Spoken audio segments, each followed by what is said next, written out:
Hi guys, how are you guys doing today? I hope you guys are doing well and I hope your day is going really great.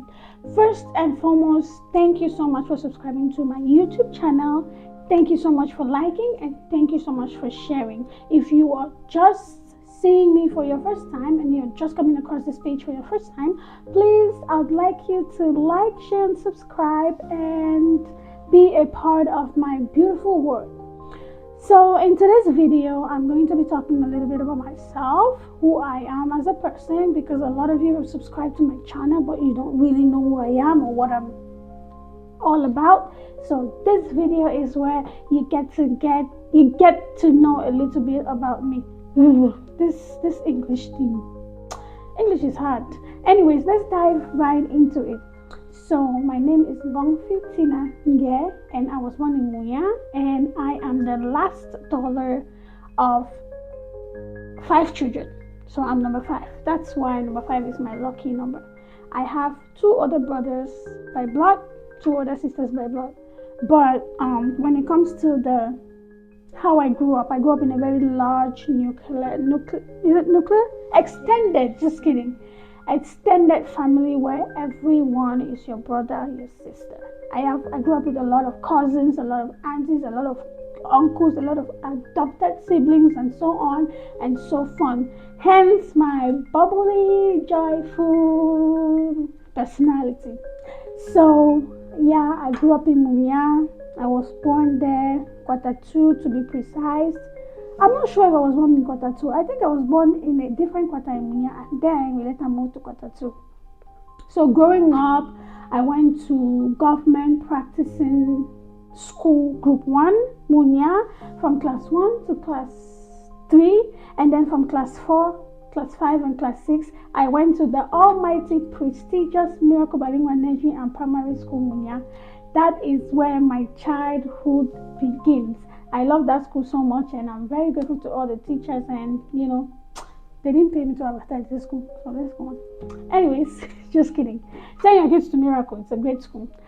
So growing up, like I said, I grew up in a large extended family where I'm used to sharing everything. I shared a bed, shared food. There were some times when eating alone felt like it's really strange, because I was so used to, eating with other people on the same plate, sharing food, living in harmony and in love, in chaos, in everything that you can say. Family house, how it is. So yeah, I went through my primary school in Muea, and so my teachers helped me to groom the journalism aspect of me and make me like journalism and reading news and all of that. And growing up, I was a talkative. Like, I talked. Like, I was this kid that, I'm bold like that. Very, very bold. And that's why my teachers kind of saw that, yeah, she can do the talking. She can be a communicator. And then they started grooming that. So when I went to secondary school, I still had that passion. Although I started doing science, but after some time, I discovered that, Tina, you're more of an artist. You're more of like a communicator. You're more of like an actress. So you should do that. Because even in church, like when they gave me drama roles, I would kill it, and stuff like that. I'm a very happy kid. Like, as you can see on your screen, I was very jovial. So I was like, being a doctor, I don't know about that. And also, I'm scared of blood. So let me not go and be a doctor, and let me say a patient comes in with like so much blood and I join them and cry instead of help them. So that's how I switched into journalism. So growing up, I was a farmer. I always went to the farm with my mom, even though before going I would grumble like 5 times in the morning, but I still followed because, man, you have no choice. You have to go to the farm. And my parents, the way they raised us up is that if you don't work, you won't eat. My mother is very good at quoting the Bible, especially that scripture that says, no food for a lazy man. So if you grumble a little bit, my mom is just like, that scripture. So, I loved farming with my parents, my siblings. I love the way I grew up with my siblings. So lovely, so joyous. All of my neighbors, my friends that I grew up with, it was so loving. Moving on to when I was in Form 5, then opportunity came to my school. It's called the YES program, And that program takes kids that are my age. I think I was 15 at the time. Takes you to America, and then you go to America, you become a youth ambassador to Cameroon. You get to teach them Cameroonian culture, and then you learn American culture. So when that opportunity came, immediately I signed for it. And I remember quite well that when I signed for that, I signed for it at school, and then they asked us to go compile some documents, your report cards, your birth certificate and stuff, and da da da da da. And then I got home and I was sharing it with my siblings, little Gongfi, very excited, sharing it with my siblings, and they go, America. Even my friends, they mocked at me, they laughed at me, they told me it was scam. But I don't know, something in me just believed that this is my shot of becoming an American, of going to America. So after so much pushing for it and pushing for it and pushing for it, my parents finally saw that this child, yeah, let's give it a shot. So they finally gave it a shot, and they started supporting me. And then I started climbing the ladder from interview to writing English proficiency test to doing well in school. And I was a very brilliant student in school. First 5, first 10, I'm always there. 15 average. I even remember one time I came back home and I had 15 average. I think I was first or third in my class, something like that. And then I think it was in primary school, and then my average was 15, and then I had a lower score for French. My uncle freaking beat me up for failing French, but I had passed. I think I was first or second or third in my class, but the fact that I had a lower score, I think it was a 12 on 20 in French, and my uncle was like, why can't you have 15? Yeah, I remember that my uncle reached from my pocket, but kudos to him. I was able to sit up and pass my primary school in flying colors. So I was talking about the YES program. So I pushed through, and then finally I got selected to move to the next step. So now after I got selected, the crisis in Cameroon had already started, the civil war, and I was not going to school again because my house, the town where I live, was a major war zone, was where they meet and they fight. So I have heard gunshots me now. I can even separate which one is coming from, if this one is AK-47 that shoots it, if it is a machine gun, or if it's just a small pack. So yeah, because I was not going to school, I was supposed to be dropped down from the program because they needed you to at least write GCE before traveling. But I couldn't write GCE because I didn't register, because there was no school and because there was no war. And at that time my dad didn't even think about sending me to Douala or other cities that had school to go to school. We didn't think about that. So I was going into the farm, harvesting my mother's manjama and selling in the market. I sold vegetables in the market at the time when my friends were going to school and stuff like that. And then finally I got to that road, and they told me, oh, because you didn't write GCE, you'll be dropped down. You're not going to America. That morning when that news came, I was at the farm with my mom harvesting vegetable, and then at that time I didn't have a phone, so I was using my mom's Toronto to communicate with the people, with the YES program people. So I just, and my mom's phone, because I was waiting for result, my mom's phone just blinked, and ta-da! And I thought it was going to be good news, only for me to read it, and it's unfortunately I cried. After receiving that bad news and my mom is consoling me, I was expecting that my mom would say, my daughter, just go home. Leave.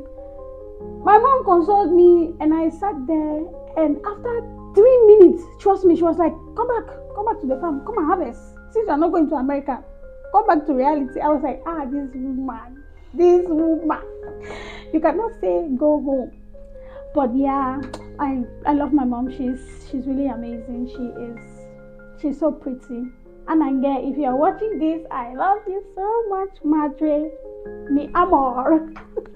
Yeah, so I got the blow of my life, and I went back home. I couldn't even tell my siblings because, first they were laughing at me when I brought the thing, and they didn't believe in it.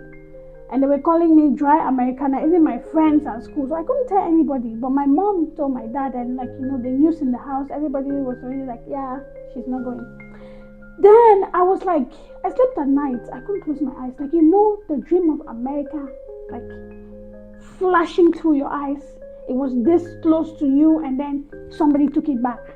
And I started hating Cameroon. I'm like, why are you guys fighting? Why did you guys even start this war? Like, what's going on? But then God said, my daughter, sit down. I have greater plans for you. I prayed that night and I was like, God, you already showed me this thing. God, I've already told everybody in this house to call me American. You cannot disgrace me like this, God. And God heard my prayer. So another day again, we were still at the farm harvesting vegetables. No, I think this day we were planting vegetables. And then I got a call. My mom's phone rang and she picked it and she was like, come and take it to your people.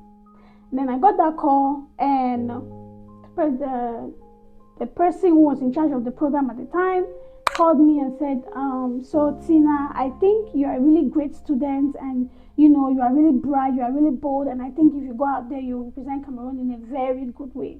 So I want us to try something. I want you to write a letter explaining to the U.S. Embassy not the U.S. Embassy, the Department of States, because the YES program is funded by the Department of States, the Kennedy Lugar Youth Exchange and Study. So they were like, I want you to write a letter explaining to them why you haven't registered for GCE, why you can't go to school and stuff like that. Guys, I wrote my heart out. Like, I wrote a letter. If you read that letter and you do not cry, then I don't know. I persuaded in that letter. I wrote my entire truth. I wrote like everything about me. I told them you won't regret sending me to America even if I haven't written GCE. And I wrote it and wrote it and wrote it. And to the glory of God, the letter served its purpose because they put me back into the program. Like, I was so excited, even though I was put back in the program, not as a finalist, but like I was on the waiting list. Like, when they have like 7 finalists and then they have that one person that, in case anything happens to one of these people, this one can easily replace that one. I was there. This is another story of how God can take you from the bottom to the top. I was doing the thing in silence, one leg in, one leg out. If somebody's own does not fail, my own will not stand. At that time, I was a little selfish. I was like, God, I don't care who is supposed to drop for me to fail, but like, you cannot take me this far and you leave me halfway. God, do a miracle. And then we were continuing the program. We're doing everything. And then there was this one person. Oh my gosh, I kind of feel bad when I remember this. But yeah, there was this one person whose documents were not coming out. Like when we went to make identification, passport, test, his documents always had a problem. And it was a hard blow for him, but it was a miracle for me. Because of that, he was taken out and I was put in. Don't blame me for that. It's not my fault. I just prayed to God that God find a way for me. That was the only way that God found for me. So, and then finally I became a finalist. And guess what? The same week I became a finalist, the next week I was the first person to have a host family. Somebody shout grace. Grace. Okay. Guys, from being on the wait list to finding a host family, the crazy thing about this program is that if you don't have a host family, you have to stay back in Cameroon and wait until you get a host family before you can travel. Guys, from the underdog to the underdog, D-O-G, Tina, from the underdog to the first person to have a host family. And guess what? My host family was just so perfect for me because I like singing, I like dancing, I like drama, I like being happy, I like being jovial. All of these things you could find in my host family. My host siblings, you have musicians in them, you have, artists, you have like soccer players, you have, oh my gosh. I was so excited. And then I came back home, I shared the news with my parents. They were so excited. I remember my mom killed chicken for me. Oh, she killed chicken for me that day. And I was so excited and I was doing everything. In Cameroon, when you want to travel, there's always this, don't tell anybody because you don't know, pay your village people, you don't know who is against you. So we did everything on the ground, we're doing everything on the ground. My friends will be asking me, Tina, I see you going to Douala. Today you're in Douala, this time you're in Yaoundé. What's going on? And I'm telling them, my friends, so I'm just visiting cousins. So that's what they told me to say. So we prepared everything, got stuff prepared, did my documents, my passport, went for testing, everything went well, went for visa, everything went well. In fact, at that time in the house, my respect had climbed up. Yeah, my siblings were no longer mocking me because, it's coming to reality. And my neighbors and a lot of people still didn't know. So it was when it was about 2 weeks for us to travel. No, there was a time when it was like maybe 2 months before we traveled. We had to go to Douala to stay there for 1 month and learn a little, we call it pre-departure orientation, learn a little bit of American culture, culture shock, what to expect, how to act and stuff like that. And then we also had to hear from the people who had gone to America and come back before us, the batch before us. So I went there and met pretty great people. I stayed in Douala for 1 month. Shout out to my uncle Usmano. He hosted me, him and his family. I stayed there every morning. I had to take a bike to the office under rain, under sun. Shout out to my friends, that we all did this program with. Charlotte, Marvet, Rosemary is here with me. Rosemary, she's adding her voice into it. Rosemary, you have Julianne, Marilyn, Sibyl, Collins. We were 9 of us, and Collins was the only man. So it was time for us to go, almost time for us to go. So after our departure, we had to come back home, and we had 1 month to prepare. So in that 1 month that we had to prepare, trust me, I thought that my parents would be like, no, don't go to the farm, so you don't want. Hey, I went to the farm back to back, and my mom was telling me, you have to work because when you go to America, you stay 1 week without working. I went to the farm back to back. Imagine a home in future Americana. They are doing this to me. I'm carrying vegetables, I'm selling in the market, doing all that. But yeah, it was a nice experience. So I did all that. And then when it was 2 to 3 weeks for us to go, they introduced us. I think it was the Minister of Basic Education, right? Yeah. So they took us to introduce us to the Minister of Basic Education. And that was when CRTV, was it CRTV? I think CRTV. And some other media stations, they covered the event. That's how the people of Muea Katatu get to know that their princess, African princess, Titi Mwam, is going to America. So when I came back home from that meeting, we were there, we took pictures, we had meetings with the minister. I got to meet the Minister of Basic Education. I shook his hand. I gave him he was a he, I think. No, Minister of Secondary Education, not basic, secondary education. We took pictures. It was so nice. And then I come back home and it felt like it was Jesus entering into Jerusalem like a king. Because they welcomed me oh my goodness, they were like, you are representing Kwatatu, Muea, Kambegelo. My father, at that time, my father should have like this. This was the same man that was telling me don't waste my money when I was asking him from 350 francs to go and photocopy my birth certificate and other documents. He was telling me don't waste my 350. Which America? My father should just went like this. When he goes anywhere, yes, that's my daughter, my Gomfi. My father has always been proud of me, trust me, since I was growing up. Always carried his shoulders for me. But this particular one, now, America, even are you, friends were very proud. Everything was going with my mom. People were talking about my mom, because I've been a talented kid all my life. Played the band, both primary and secondary school. Was in the choir, was a prefect in school, was this, was that, was smart. So my parents have always been proud. But this American one, their shoulders went up a few inches higher. So I came home. That's when everybody got to know that, anytime from now, Tina will shake. But they did not know the particular time. So I left America. I came to America. I met my host family. I had a wonderful time with them. I played soccer here in America. I learned a lot of things. I cooked for them. They cooked for me. I went to different states. I visited with them. I bonded so much with them because like before even leaving Cameroon, like I think 2 weeks before leaving, the day I heard the news that I have host parents, I started communicating with them on Facebook. And before I went, I bought them gifts. I sold kaba for them. And like when I arrived, they had fixed my room. So I stayed in America for 1 year. I did my exchange program. I became that youth ambassador, and it was so lovely. When it was time to, in America, you have two mixed emotions. There are sometimes when you will miss home so much and you're like, I want to go back. You're like, Mom, I miss home. I want to go back. And then there are sometimes when you think about going back, I'm like, going to stay to my grandma in the market. Yay! You're like, I don't want to go back. So it was kind of like back and forth.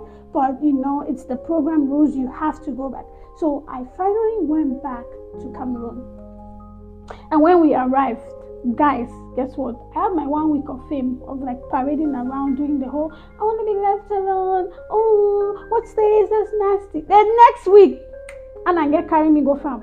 Hey, hot farm. Like everybody was wondering, is this not this girl that just came from America? She has come and she has entered back into our sofa. What did you guys want me to do? Just because I went to America, it means I have all the money in the world. So I came back to my normal lifestyle now, going to the farm, carrying vegetable and going to stand in the market.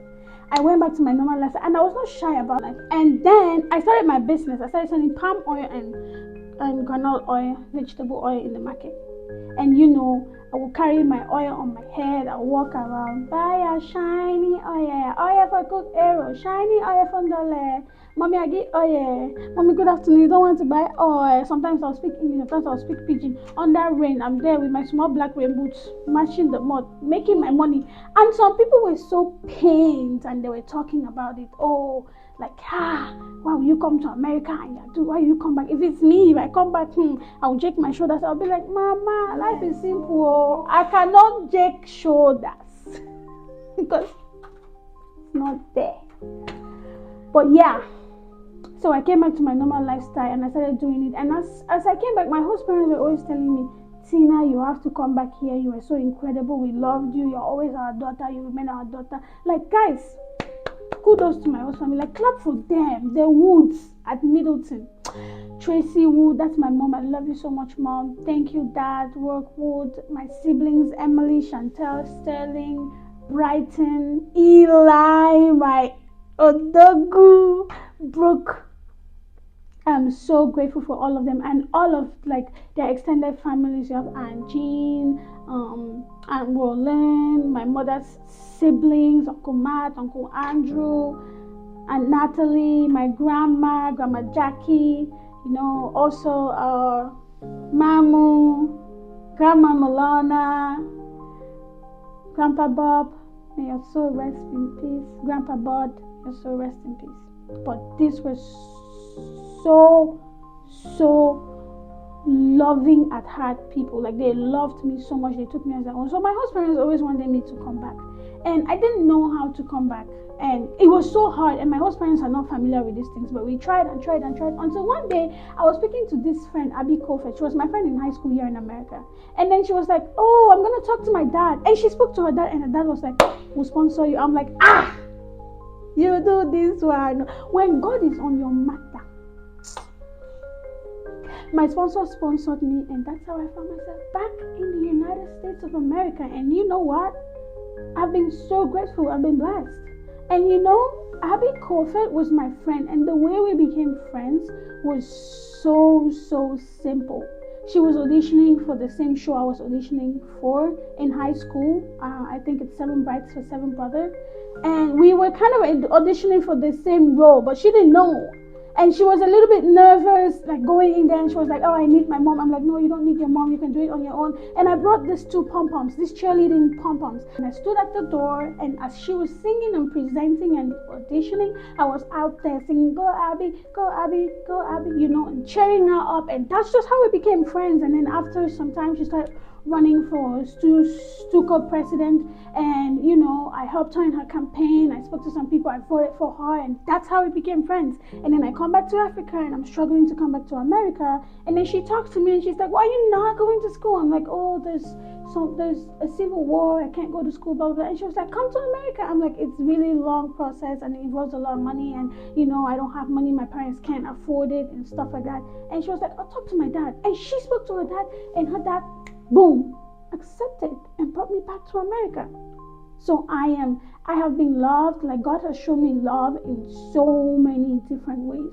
So the simple things, just saying hi to somebody and saying, oh, God bless you, just being simple, being yourself, takes you really far.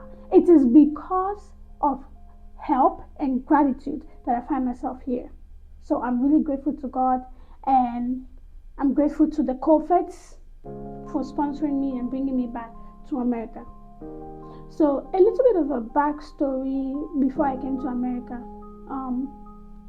I had gone to this school in Douala. It's an evening school. So when I came back from America, the war and like people were going to their villages because the war was becoming intense. And I went to my village to go and hide from the war. And guess what? I met the real thing in my village. It was still going on. The roads were blocked. I was fighting everywhere. I was so scared for my life. Like everything, my host parents were scared for me too. They kept praying, kept looking for ways to bring me back. And then I finally got a way to come back. But before I came back, I had started going to the University of Muea, and I was still doing my normal life, helping my mom in the farm, teaching Sunday school, being in church, doing my stuff. I was also in the band club at the university. My normal life, normal, jovial, exciting, talented Tina that you knew. And then I finally moved to America to continue, because I had already started my degree in journalism and mass communication at the University of Muea, but a lot of people were telling me, oh, just finish your degree. And I'm like, opportunity comes once. I've seen somebody that wants to sponsor me. Even if it's to come to America and start, I don't mind. Why am I staying here to finish with degree in Cameroon that after I will have the certificate, who even know that I'll still find work I go back to? I was like, nah, I am, and I traveled and I came, and trust me, Boise State really wanted me to start afresh, but I fought. You know me, I don't give up. I fought like I was fighting for 1 mark in 302 at the university.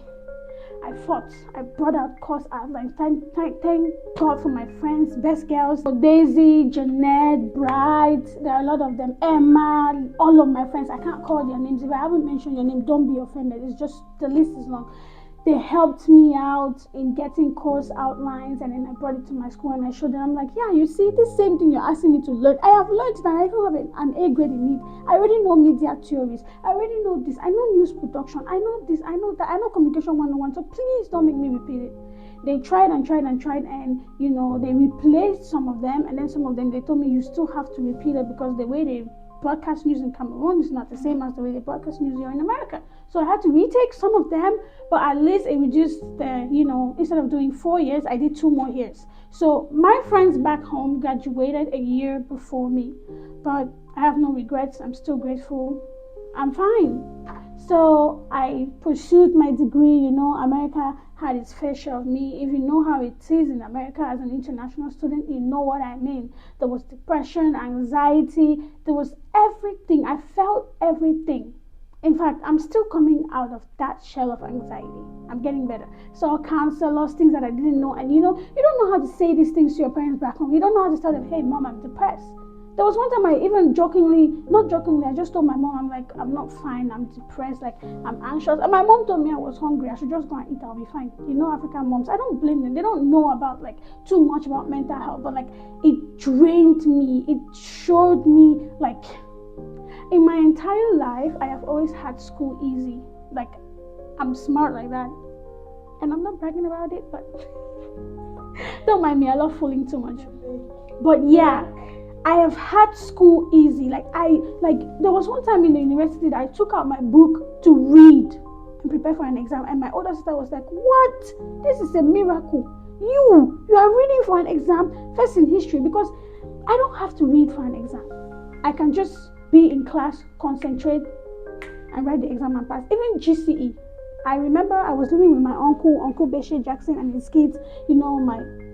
My uncle's son, Brandon, he was writing ordinary level, I was writing advanced level. He would always tell me, big sis, I'm worried though. I'm not reading. I don't want you to fail. I'm worried. And I'm like, don't worry. And I wrote advanced level in lower city. He was like, you are writing in lower city. You have even my small brother Clinton. Like they were so worried. I'm like, you should leave it. Don't worry. I did not read like that intense reading that people read for GC. I did not, but I passed in flying colors because God has blessed me with a good IQ that I can remember stuff. But guess what? I can fail me for America, or in America, if you don't show up for class, if you don't read, if they give you an article to read and you don't read and you think that you can just, my brother, my sister, you will fail. So America had this fair share of me. Like I really struggled, from the food, the cultural difference, like readapting after living for a long time, and finally living on my own as an adult. It was so hard because how I grew up. I grew up in a community where you can just go to this neighbor and be like, auntie, I want to eat, or power boy, I need for chop, I dey hungry, or pack, give me this, But you don't have that in America. So it's you, yourself, and I. And thank goodness for my sponsor and my host parents, because they were still in communication with me, and some of my friends here in America, they were still communicating. Even the ones back home, they were helping me, and I readapted and I readjusted, and things started becoming better and better and better and better. I'm sorry if I'm switching accents. I just can't help it. It started becoming better and better and better and better and better. And then boom, I graduated. So you're looking at a smart, educated, pretty young lady.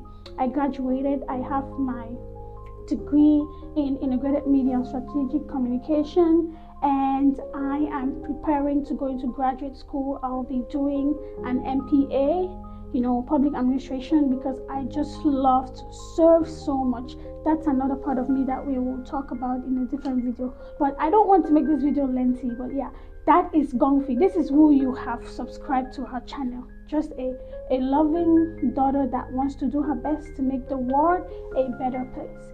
So thank you so much for subscribing to my channel. If you have any questions or any additional thing that you need to know about me, just drop it in the comment section, and I promise you I'll come back for the answers. But before I leave you, I just want to sing this one small song that has been, the anchor of my life. And but guess what? I don't have a singing voice, but it will not stop me from singing. So this song is very simple. It just says, why worry when there's someone who really cares? So it goes like this: why worry when there is someone who really cares? Your mother may fail you, but Jesus will never fail. So my journey is just about Jesus, about believing, about working hard, about a lot of stuff. So thank you so much for listening to this crazy little, I hope it was interesting enough, and I will see you in my next episode. The nations are waiting, the people are all that. So I pledge my allegiance. Rosemary is on my she wants us to leave. Okay, let's go, Rosemary. I get to go home and rest and eat and prepare for work.